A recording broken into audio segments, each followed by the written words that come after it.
Crime alert, डरना नहीं मिटाना है। नमस्कार, मैं सुधा चंद्र क्राइम अलर्ट के आज के इस एपिसोड में आप सबका स्वागत करती हूँ।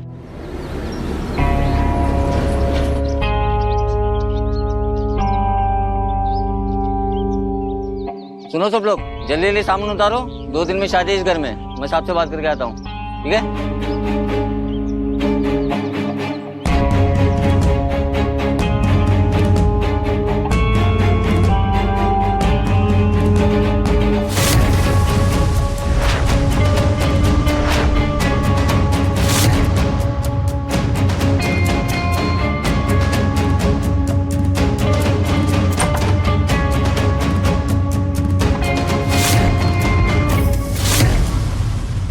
हमारे बच्चों का भविष्य क्या होगा, कैसे होगा, ये निर्भर करता है उनकी परवरिश, आसपास के माहौल और संगत पर। लेकिन इनमें से सबसे अहम है परवरिश। एक घर का माहौल ही होता है जो आने वाले भविष्य में अच्छाई या बुराई का बीज बोता है। लेकिन अगर गलत बीज बो दिया गया हो तो बस इसी परवरिश के खेल में फंस चुकी थी आकृति, और इसका अंजाम जो हुआ उसका परिणाम उसके पूरे परिवार को भुगतना पड़ा।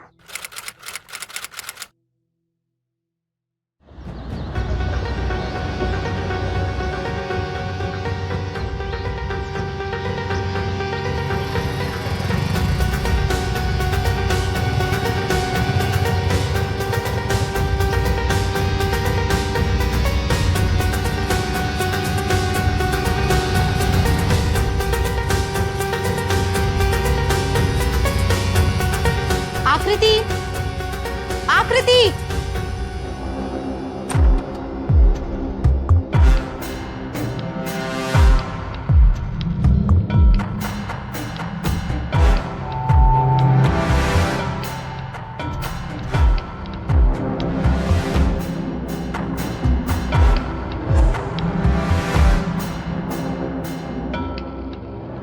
सोने का नाटक क्या कर रही है? चल खड़ी हो। क्या हुआ बुआ? मैं बताती हूँ ना क्या हुआ। चल चल चल बाहर। आज तो तेरा भांडा मैं फोड़ के ही रहूंगी। अम्मा, भैया, अम्मा। अरे अरे क्या हो गया? सुबह सुबह ये हंगामा क्यों मचा रही है? हंगामा हम नहीं, हंगामा तो तुम्हारी पोती ने मचाया हुआ है। पूरी रात ना जाने किसके साथ गुलछर्रे उड़ा के आ रही है और आते ही सोने का नाटक कर रही है ये। साधना, क्या बकवास कर रही हो? बकवास हम नहीं कर रहे हैं। आप जो अपनी बेटियों को संस्कार दे रही है ना, हम तो बस वही उजागर कर रहे हैं। खबरदार, एक शब्द भी अगर मेरी बेटी के बारे में बोला है तो तुम्हारा फ्रस्ट्रेशन तुम मेरी बेटियों पे उतार रही हो। तुम्हें अच्छा लड़का नहीं मिला, मेरे बेटियों के चरित्र पे लांछन लगा रही हो। ये क्या शोर शराबा मचा रखा है सुबह सुबह? साधना, क्या हुआ? भैया हम बताते हैं आपको। हमने खुद आकृति को एक लड़के के साथ बाइक पे देखा। ये दुपट्टा देख रहे हैं? इसी दुपट्टे से उसने अपना चेहरा ढका हुआ था। ये वही दुपट्टा है भैया जिस पर हमने अपने हाथों से सितारे लगाए हैं। इस दुपट्टे को ना हम खूब पहचानते हैं। पूछिए इससे, पूछिए किसके साथ थी ये रात भर बाहर। पापा बुआ झूठ बोल रही हैं, मैं कहीं नहीं गई थी। चुप कर। हम बता रहे हैं भैया, आप अपनी लड़कियों की ना शादी करवा दीजिए, वरना कुछ ऊंच नीच हो गई ना तो आप हाथ मलते रह जाएंगे। और आपकी बीवी का क्या है, वो तो फिर से उड़ जाएगी और सारा कलंक आपके माथे पर लगेगा। बता दे रहे हैं हम। पकड़ तेरा दुपट्टा।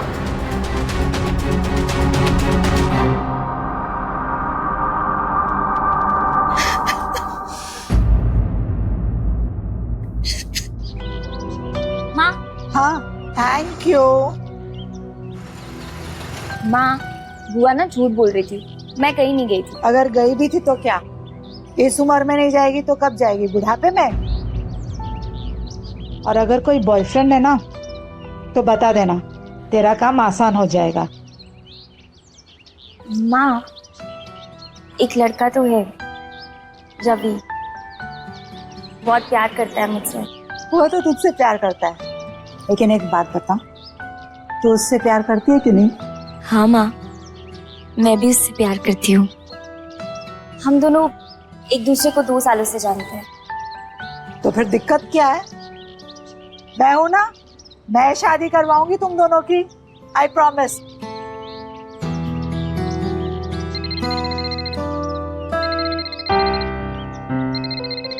तुम्हारे पापा का फोन है। हम तीनों एक साथ निकले ना तो परेशान हो रहे होंगे। मैं बात करके आती हूँ।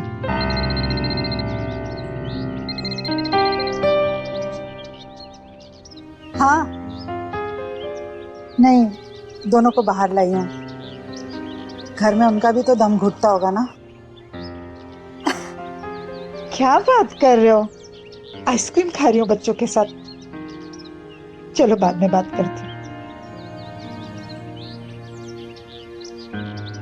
चलो चलो जल्दी चलो, नहीं तो तुम्हारे पापा भड़केंगे। ये पकड़। माँ, मैं थोड़ी देर में आऊँ। क्यों? रवि से मिलने जाना है? ठीक है, लेकिन जल्दी आ जाना। ठीक है माँ। एंजॉय।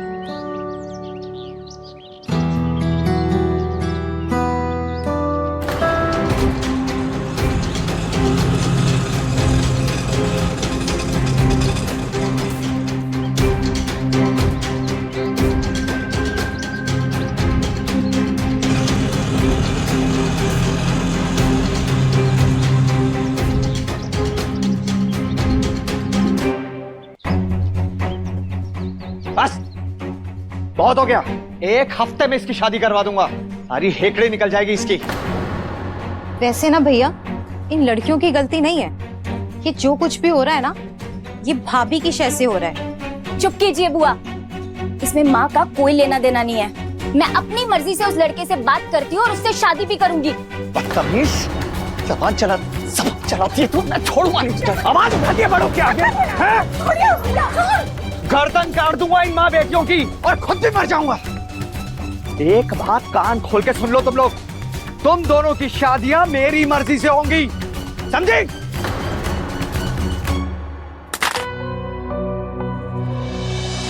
जहां एक तरफ आकृति को अपनी मां में एक अच्छी दोस्त नजर आती थी जिसे वो अपने दिल की बात खुलकर बता सकती थी, वहीं दूसरी तरफ अपने पिता में उसे एक जल्लाद नजर आता था जो उसके पर को कुतर के उसे एक पिंजरे में बंद करके रखना चाहता था।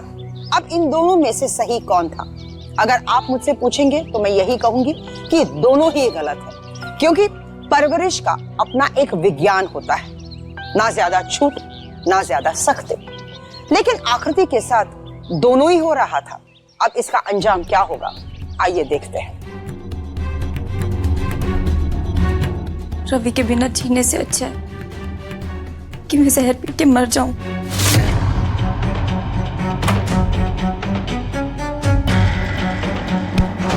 क्या कर रही है? पागल हो गई है क्या?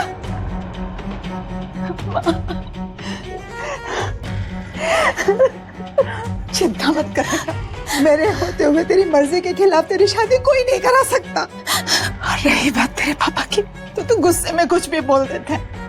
किसी का गला काटना उनके बस की बात नहीं। मुझसे बेहतर उन्हें कौन जानता है।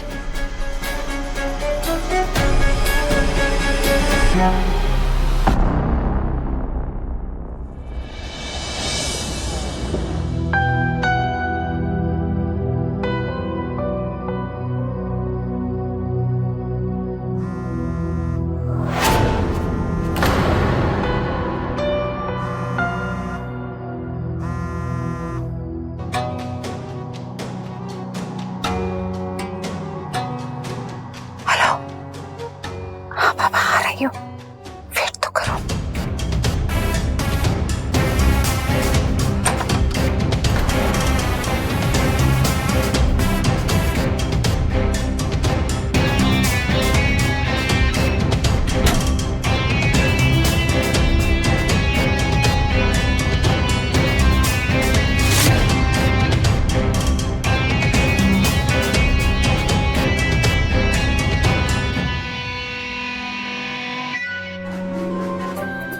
जब से तुम अपने घर गई हो ना, तुमसे मिलना मुश्किल हो गया है। और क्या करती, मैं तुम्हारे साथ तो रह नहीं सकती ना।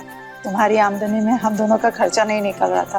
और फिर ये भी तो सच है ना कि एक औरत के साथ उसके पति का नाम जुड़ना बहुत जरूरी होता है, नहीं तो दुनिया नोच खाती है। लेकिन तुम टेंशन क्यों ले रहे हो? मैं तुमसे इसी तरह मिलती रहूंगी। मैंने तुम्हारा नाम अपने फोन पर पतिदेव के नाम से सेव किया है, सो नो टेंशन।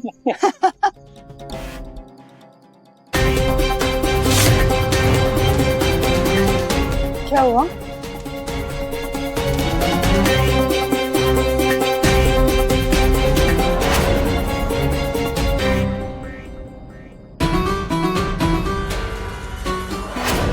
माँ, माँ आपने ऐसे क्यों किया? क्योंकि तो और क्या करती मैं? क्या करती? यही होता है जब आप प्यार किसी और से करते हो और आपकी शादी किसी और से हो जाती है।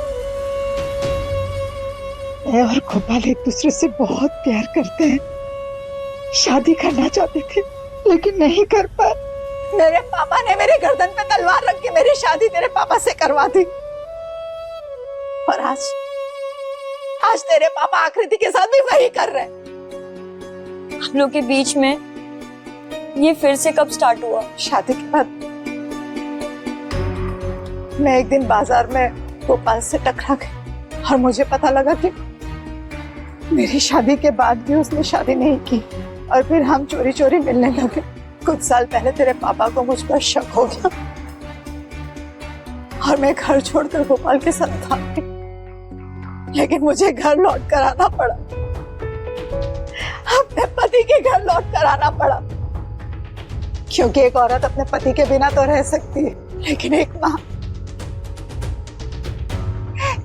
अपने बच्चों के बिना नहीं रह सकती। इसलिए मैं लौट कर तुम लोगों के पास आ गई, और आज आकृति के साथ वही हो रहा है जो मेरे साथ हुआ। लेकिन मैं वादा करती हूँ कि मैं आकृति और रवि की शादी कराऊंगी।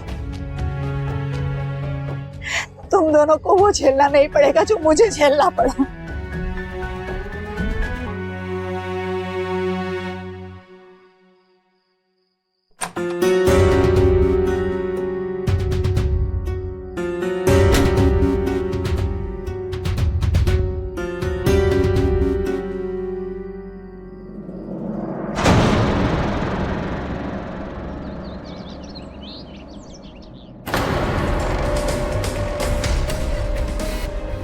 भैया पूछिए इससे, कहाँ थी ये कल रात को?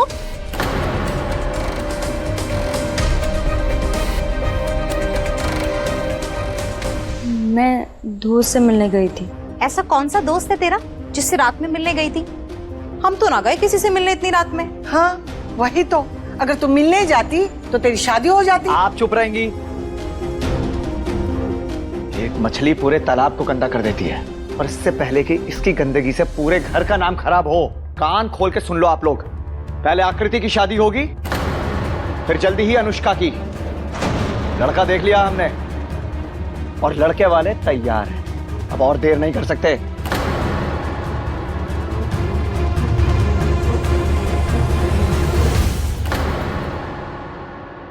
सुनो, आज से काम पे जाने की कोई जरूरत नहीं है। तुम्हारे जितने भी खर्चे हैं मैं उठा सकता हूं। मुझ पे रुआब झाड़ने की कोशिश तो करना मत। इस गलतफहमी में तो बिल्कुल मत रहना कि मैं तुमसे डर जाऊंगी। और एक बात, मैं अपने खर्चे खुद उठा सकती हूँ।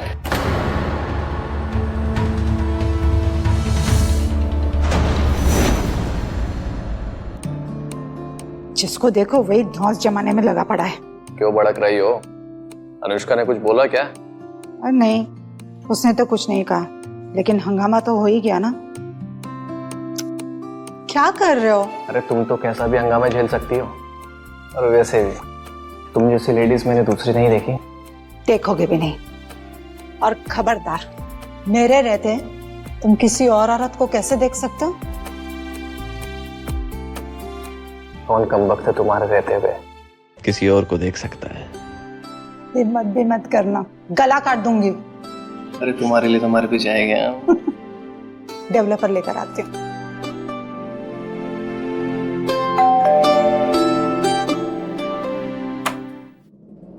रंजीता साहब, ऐसे कैसे किसी के घर में घुस सकते हो? मेरी बीवी रंजीता किधर है? रंजीता! यहाँ कोई रंजीता नहीं है, जो भी बात है मुझसे करो।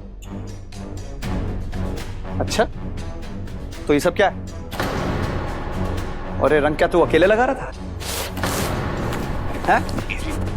तो मेरी बीवी से आशिकी लड़ाता साले, छोड़ूंगा नहीं मैं तुझे। क्या कर रहे हो तुम दोनों? छोड़ो एक दूसरे को, बच्चों की तरह लड़ रहे हो। बेटा इस बार तो सिर्फ तेरा चेहरा काला किया है। आइंदा मेरी बीवी से मिला ना तो अगली बार पुलिस लेकर आऊंगा और तेरे ऊपर इतने चार्ज लगाऊंगा कि तेरी जिंदगी काली कर दूंगा मैं।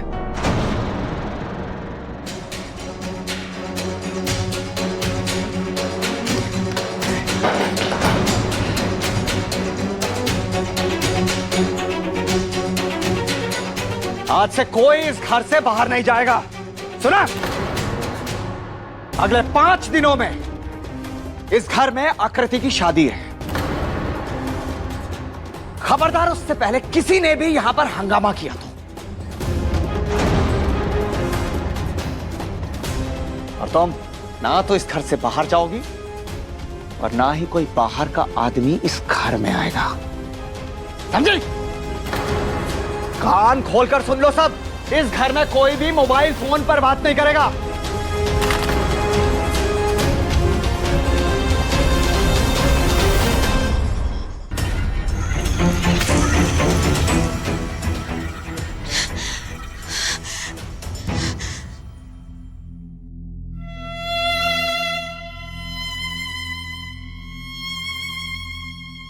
अब क्या होगा माँ?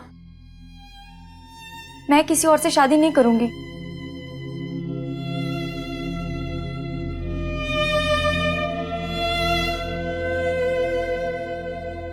चिंता मत कर बेटा, मैं तेरे साथ वो कभी नहीं होने दूंगी जो मेरे साथ हुआ। समझती हूँ तेरे दर्द को और मेरे इस दर्द को। गोपाल समझता, क्योंकि आज जिस सिचुएशन में तुम और रवि हो, मैं और गोपाल भी कभी थे। मैंने गोपाल से बात कर ली, वो हमारी मदद करने के लिए तैयार है। वो हमें बेहोशी की एक दवाई देगा जो हम रात के खाने में मिला देंगे। उसे खाते ही सब लोग बेहोश हो जाएंगे, और जब हम बेहोश हो जाएंगे तो रवि तुझे लेने आएगा। तू रवि के साथ चले जाना, और जब तक हमको होश आएगा ना बेटा, तुम दोनों की शादी हो चुकी होगी। और एक बार शादी हो गई ना तो कोई कुछ नहीं कहता। पर माँ, ये सब कैसे होगा? मुझे बहुत डर लग रहा है। डर मत, तेरी माँ है ना तेरे साथ। अनुष्का बेटा, तुम्हें बस किसी भी तरह इस घर से बाहर निकलना होगा। मुझे क्या करना होगा? तुम्हें हम सबके लिए थोड़ा सा दर्द सहना होगा।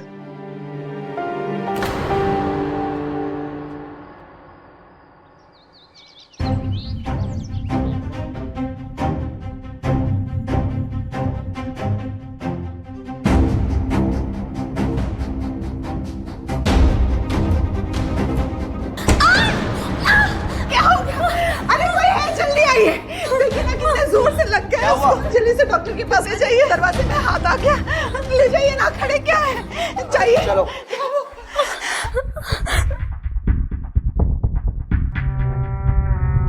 चोट तो लगी है लेकिन हड्डी नहीं टूटी है। 2-4 दिन में आराम हो जाएगा।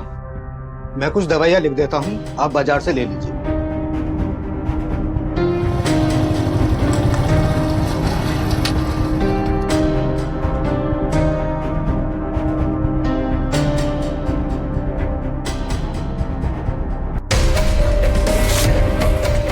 क्लिनिक के बगल में ही एक छोटी सी कॉस्मेटिक की दुकान है। गोपाल तुम्हें वहीं मिलेंगे।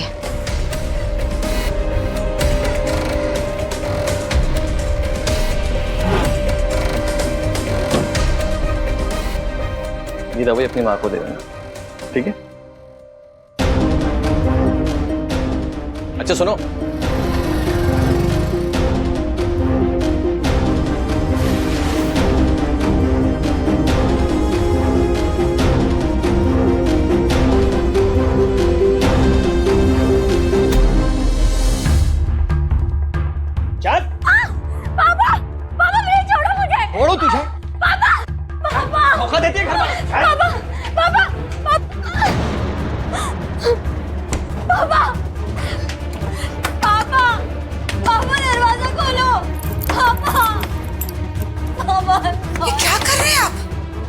क्या कर रहा हूं मैं? पूरा घर बर्बाद हो चुका है इसके चक्कर में। पता भी है क्या किया तुम्हारी लड़की ने? डॉक्टर से मिलने के बहाने से अपने आशिक से मिलने गई थी ये। खबरदार तुम में से किसी ने इसे खाना पानी दिया तो। पागल हो गया क्या? ये कौन सा तरीका है अपनी बेटी के साथ पेश आने का? चुप रहिए साधना, तेरी ड्यूटी है। चाबियां अपने पास पकड़, इस कमरे का ताला नहीं खुलना चाहिए।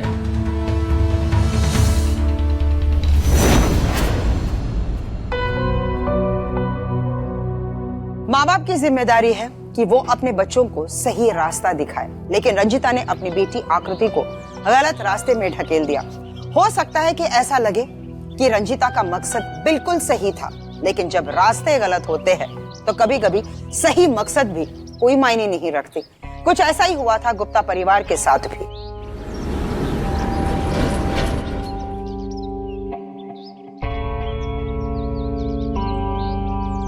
सुनो सब लोग, जल्दी जल्दी सामान उतारो, 2 दिन में शादी है इस घर में। मैं साहब से बात करके आता हूँ, ठीक है?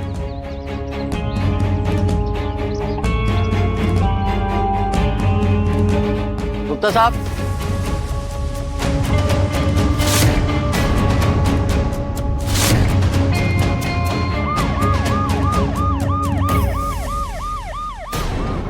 आइए सर।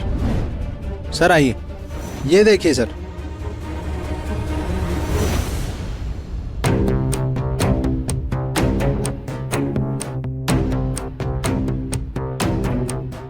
अच्छे से घर की तलाशी लो।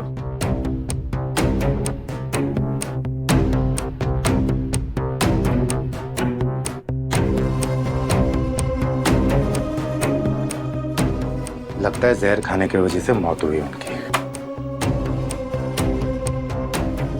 सर,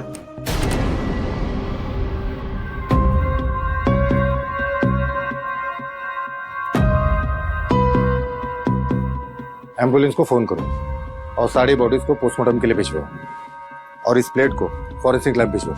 सर मेरे साथ आइए जरा, उधर और एक लाश है।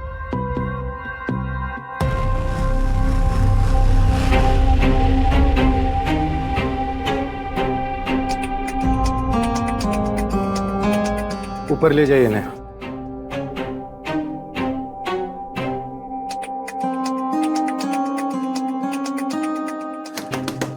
खोलो, खोलो दरवाजा खोलो।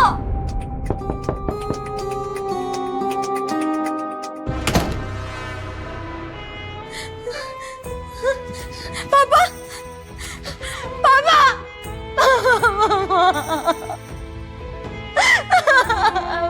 संभालो अपने आप, उठो, ले जाओ।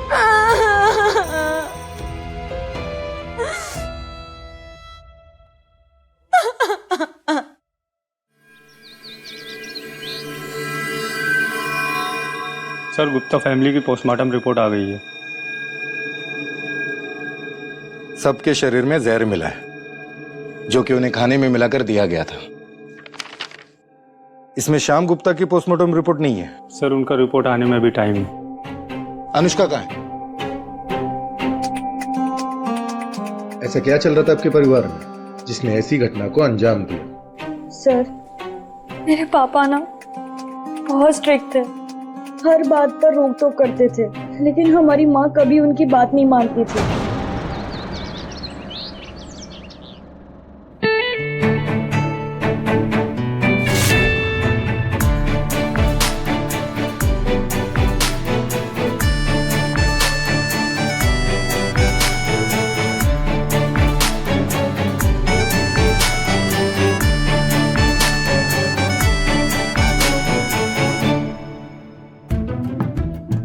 क्या बात है, इयररिंग्स मैचिंग कर रही हो? लेकिन इयररिंग मैचिंग करने से कुछ नहीं होगा। आपकी माँ, इसलिए कोई लड़का पलट के नहीं देखता है।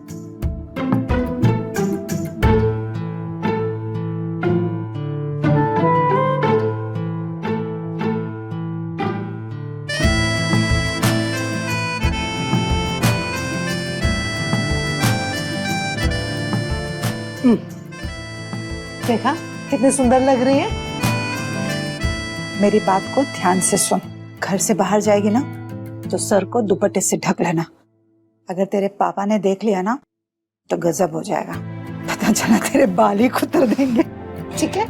थैंक यू माँ। यू वेलकम बेटा। चल मैं चलती हूँ। एंजॉय।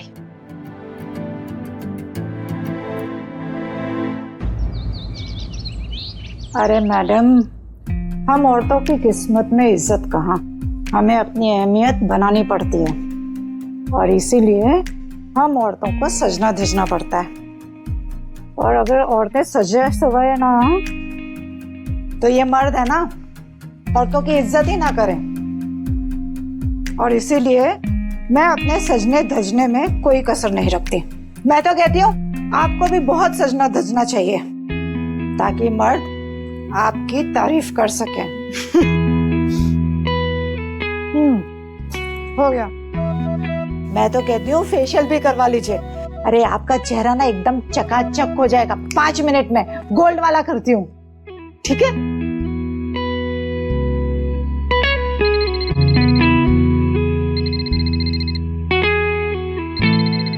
ये लो, पतिदेव का फोन आ गया। उनको भी ना चैन नहीं मेरे बिना। हेलो, हाँ। अरे तुम भी ना, तुम्हारे पास नहीं आऊंगी तो कहाँ जाऊंगी? बस लास्ट क्लाइंट है, भाग के तुम्हारे पास आऊंगी। बाय।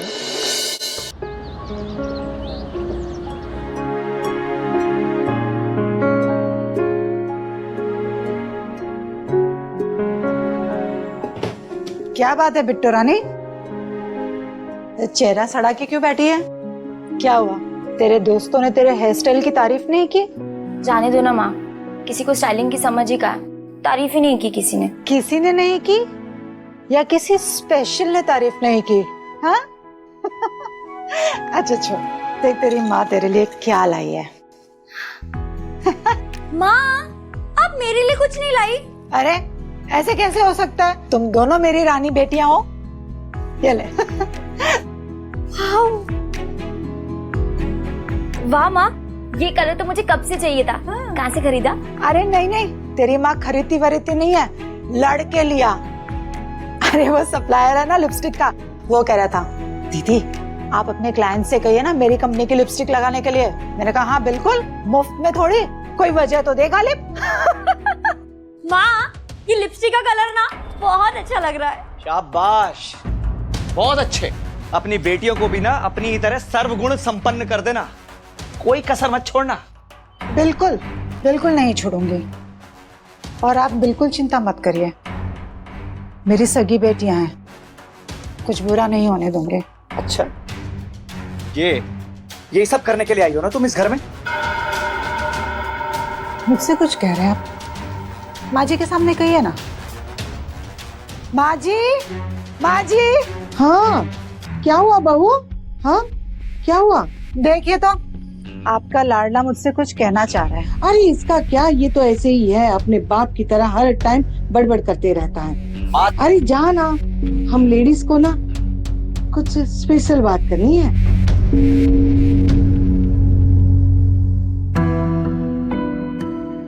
दादी, ये देखिए माँ कितनी प्यारी लिपस्टिक लाई है, लगाइए ना। लाल कलर कितना सुंदर है, मुझे हमेशा से लाल कलर बहुत पसंद है।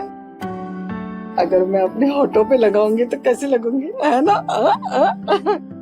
लेकिन क्या करूं बिटिया, लगा तो लूं, लेकिन तेरी ये बुआ है ना, कहेगी बुड्ढी गड़ी लाल लगाम। हाँ हाँ अम्मा, हमें ही तो दुश्मन है ना इस घर में सबके, कितना भी कर लो कम ही पड़ता है। पकड़ तेरा दुपट्टा, सितारे लगा दिए इसमें हमने जैसे तूने कहे थे। लव यू बुआ। Thank you. हाँ हाँ, ज्यादा प्यार जताने की जरूरत नहीं है। दादी, ये लो लिपस्टिक, ये लिपस्टिक आप लगाओ, जवान गोरी बन जाओ। Thank you. आकृति उम्र के उस पड़ाव में थी जो बहुत ही नाजुक होता है। दिल में बहुत सारे अरमान होते हैं, नए पर आ रहे होते हैं। इच्छा होती है कि खुले आसमान में एक पक्षी की तरह उड़ते जाए, लेकिन इस उम्र में सही और गलत का ज्ञान देना जरूरी है। लेकिन उससे भी ज्यादा जरूरी यह है कि वो ज्ञान किस भाषा में दिया जा रहा है, लेकिन हर बार रोक टोक, पाबंदी, कंट्रोल करके रखने की यह प्रवृत्ति इस उम्र के बच्चों को बगावत करने के लिए मजबूर कर देती है।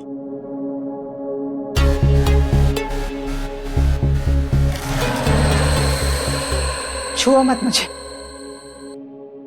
तुम्हें जब मुझसे दूर ही रहना था तो इस घर में वापस क्यों आई हो?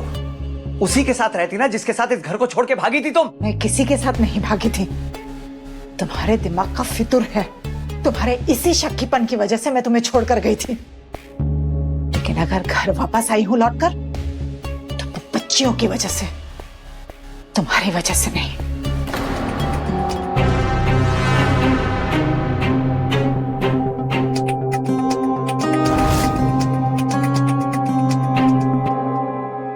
कल रात को जब मैंने दरवाजे की कीहोल से देखा तो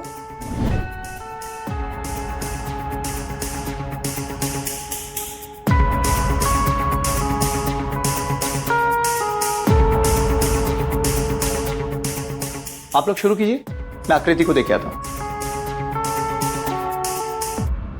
मैं बस इतना ही देख पाई कि माँ, बुआ, दादी सब खाना खाते ही डाइनिंग टेबल पर बैठ के तड़पने लगे। और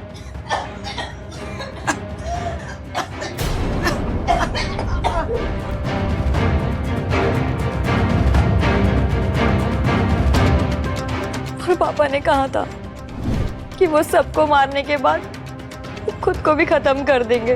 गर्दन काट दूंगा इन माँ बेटियों की और खुद भी मर जाऊंगा। और उन्होंने वही किया। लेकिन ऐसा क्या हुआ था कल रात जो उन्हें ये कदम उठाना पड़ा? आकृति दीदी का अफेयर चल रहा था रवि नाम के लड़के के साथ और पापा ने जबरदस्ती उसकी शादी कहीं और फिक्स कर दी थी। मुझे नहीं पता कि पूरे दिन में ऐसे क्या हुआ। मैं कमरे में बंद थी और मैं किसी को भी नहीं बचा पाई। देखिए, आप अपने आप को संभालिए। जैसे ही पोस्टमार्टम हो जाएगा आपके परिवार की बॉडीज आपको देती जाएगी।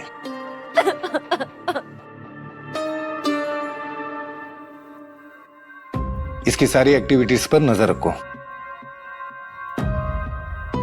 सर, ये श्याम गुप्ता की पोस्टमार्टम रिपोर्ट आ गई है।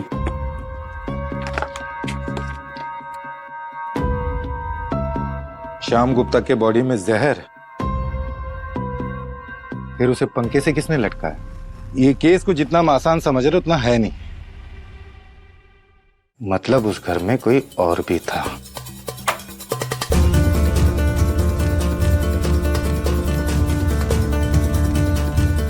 पूरे घर की तलाशी लो, कोई भी कोना छूटना नहीं चाहिए।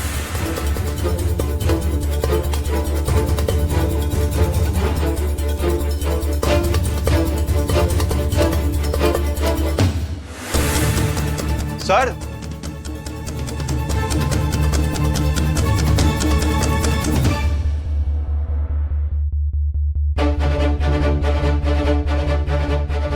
कल रात जब पूरी फैमिली को जहर दिया गया, तू कहां था? सर, मैं अपने घर पे था। अगर तू अपने घर पे था तो तेरा बटवा के आकृति कमरे में उड़कर चला गया? सर, मैं बताता हूं। सर, मैं सब बताता हूं। सर, एक रात पहले आकृति का फोन आया था। हेलो रवि, आकृति बोल रही हूँ। आकृति, तुम? ये किसका नंबर है?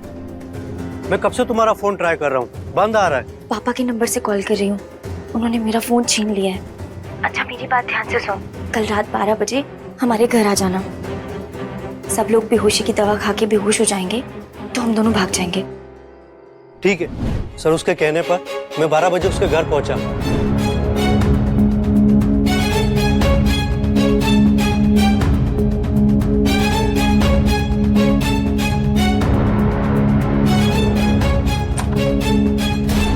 आकृति, आकृति, आकृति, आकृति,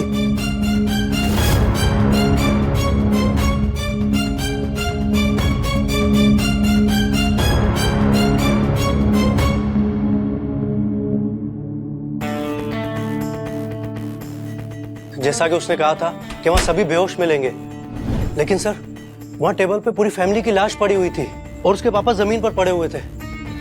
एक मिनट, पापा मतलब श्याम गुप्ता? जी सर। उनकी बॉडी जमीन पे पड़ी थी। जी सर। श्याम गुप्ता की बॉडी जमीन में पड़ी थी और अनुष्का घर के कमरे में बंद थी और घर के सारे लोग मरे पड़े थे। फिर उसे पंखे से किसने लटकाया, वो भी रवि के घर से निकल जाने के बाद। हेलो, पहुंच रहा हूं, चलो।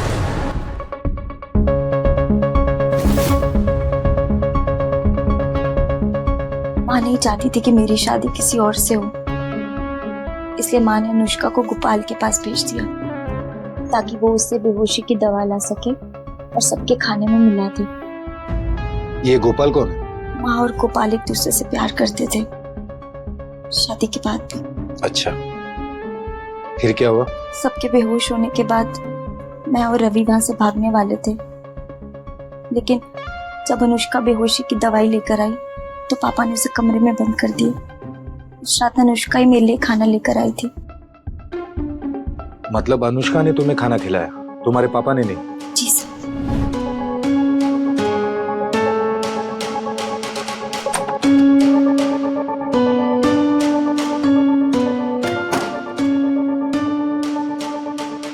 मैंने सबके खाने में ना बेहोशी वाली दवाई मिला दी है। सबके खाने में? तेरे खाने में बिल्कुल भी नहीं है। और सुन, रवि 12 बजे आ जाएगा, तू अच्छे से खाना खा ले। तब तक ना मैं बाहर का देख कर आती हूँ।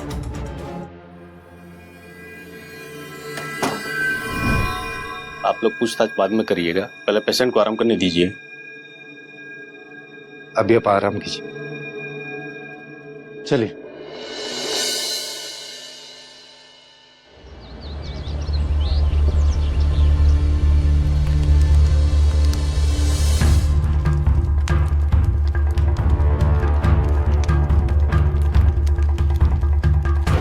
बरबधू फेरे के लिए खड़े हो जाएं। रुक जाओ।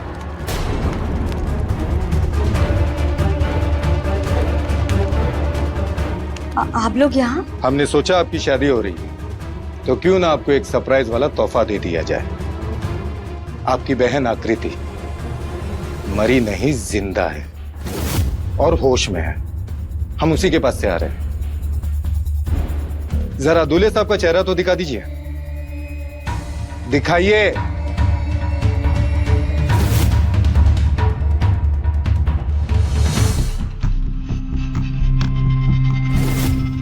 तुम तो अपनी माँ से भी तेज निकली। एक बात बताओ, तुम्हें अजीब नहीं लगता अपनी माँ को धोखा देते हुए? मैं कहाँ किसी को धोखा दे रही हूँ, धोखा तो वो सबको दे रही हूँ। और मुझे तो तुम बहुत पसंद हो। और मुझे तो बस इतना ही समझ में आता है कि हम दोनों बस जल्दी से साथ रहे। उसका बंदोबस्त भी हो जाएगा। रंजीता ने जो मुझसे बेहोशी की दवाई मंगवाई थी, उसके बाद मैं उसे हमेशा हमेशा सुला देने वाला जहर देने वाला हूँ। उसके बाद सब कुछ ठीक हो जाएगा। तुम ये जहर रंजीता और आकृति के खाने में भी मिला देना। उसके बाद सारा झंझट खत्म। फिर तुम और मैं एक। मैं देता हूं अभी। अच्छा, तो बेहोशी की दवा की जगह जहर देखकर अपने रास्ते के सारे पत्थरों को हटाने का प्लान कर लिया। लेकिन आप तो कमरे में बंद थे, फिर कैसे?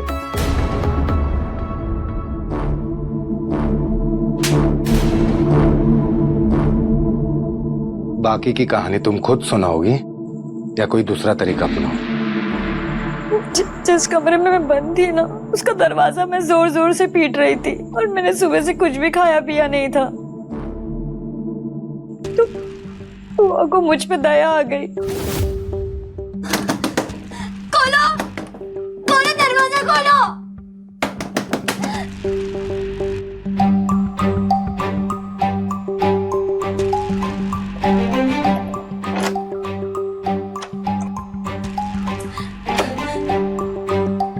बुआ, मुझसे ये सब देखा नहीं जा रहा। अरे मैं जल्लाद थोड़ी हूँ, तू आजा बाहर।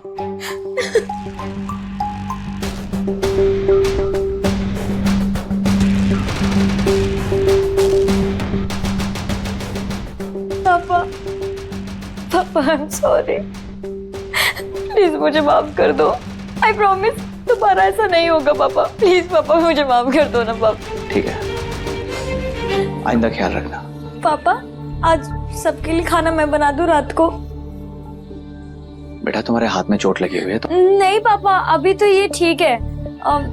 मैं बना देती हूँ ना रात को सबके लिए खाना, प्लीज पापा। ठीक है।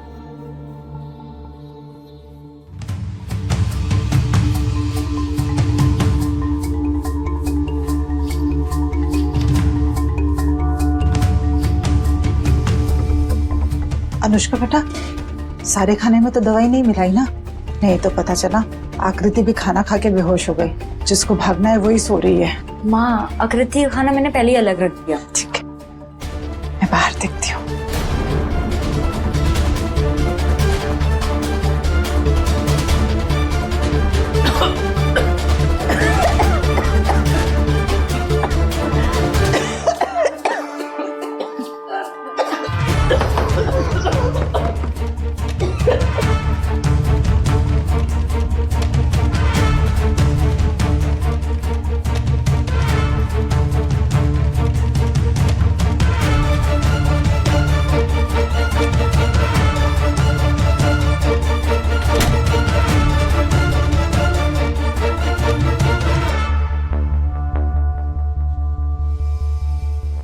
देखा जहर ने काम किया ना।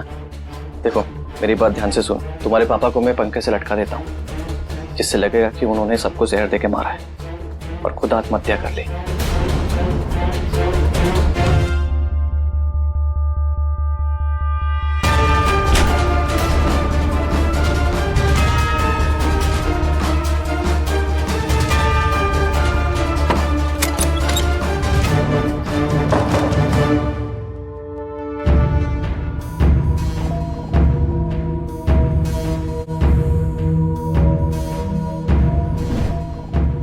अब तुम दोनों पूरी जिंदगी जेल में बैठकर मेल मिलाप करते रहना।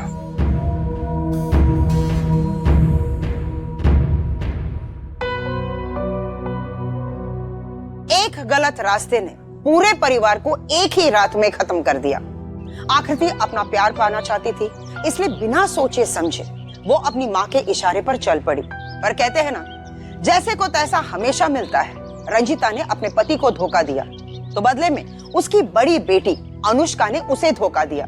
हमारे घर में जो माहौल हम रखते हैं, हमारे बच्चे हमसे वही सीखते हैं। आकृति की जान तो बच गई, लेकिन अपने पूरे परिवार को खोने का बोझ अब जिंदगी भर उसे उठाना पड़ेगा।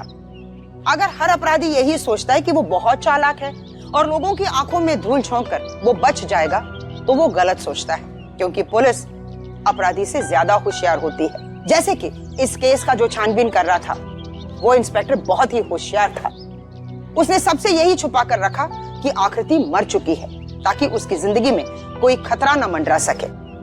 आप भी हमेशा चौकन्ना रहे, खुश रहे और दूसरों की खुशियों का ख्याल रखे। क्राइम अलर्ट, डरना नहीं, मिटाना है। जय हिंद।